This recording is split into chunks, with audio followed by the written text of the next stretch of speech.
আজকে কিভাবে মরিচ পেঁয়াজ ভর্তা করি কড়াইতে রেখে, তাই দেখেন।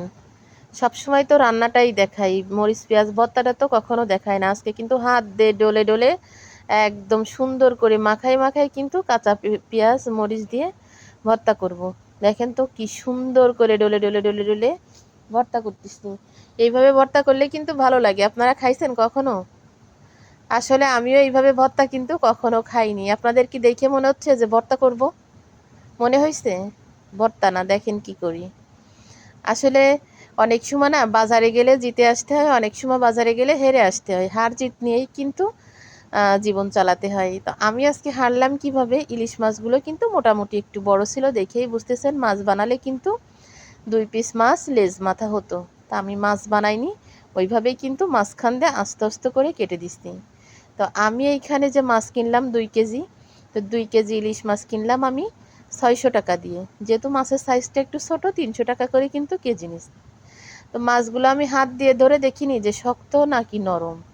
তো কিনার পরে দেখতেছি মাছগুলা কিন্তু বেশ নরম। তা তো নরম যে শুধু তা না, কিন্তু মাছগুলা আবার পুরো পুরো আছে বা স্বাদ তেলও আছে, মানে স্বাদও আছে। খেয়ে তো দেখলাম মাছে কিন্তু অনেক সুন্দর, বড় মাছের মতো স্বাদ।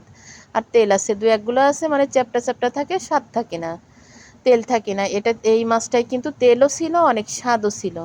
তো মাছটা যেহেতু একটু নরম হয়ে গেছে, কি করার, নরম মাছ তো ফ্রিজে রেখে 3 পিস 4 পিস 5 পিস করে তো আর রান্না করা যায় না, একসাথেই রান্না করে একবারাই খেয়ে ফেলতে হয়। তা এখন কি করব, বেশি করে পেঁয়াজ মরিচ কেটে, তা তো দেখলেন হাত দিয়ে যুদ্ধ করে সেট করে মাখায়ে, তারপরে হচ্ছে একদম সুন্দর করে মশলাটা নরম হয়ে গেছে, তখন হচ্ছে মাছগুলা দিয়ে এইবারে কিন্তু পাতায় পাতায় আমি হচ্ছে পানি দিয়ে দিলাম। একটু বেশি করে পানি দিলাম, অনেকগুলা মাছ, একটু তো জাল হবে।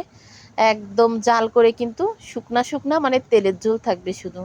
আমার কাছে মনে হয় এর একটুখানি নিয়ে ভাত মাখালে কিন্তু 1 প্লেট ভাত চোখ বন্ধ করে খাওয়া যায়।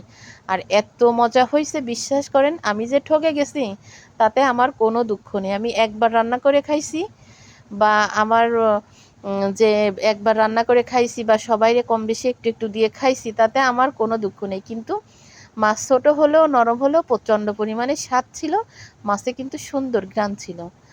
এবার সুন্দর করে মাছ টাছ মাখাই দিয়ে পানি টানি দিয়ে কড়াইতে দিয়ে চুলার উপরে উঠে পয়েন্টটা টিপে দিয়ে আমি কিন্তু বেসিনে চলে এসে হ্যান্ড ওয়াশ দিয়ে হাত ধুচ্ছি, কারণ যেভাবে পেঁয়াজ মরিচ চটকাইছি আমার হাত জ্বলবে এই জন্য।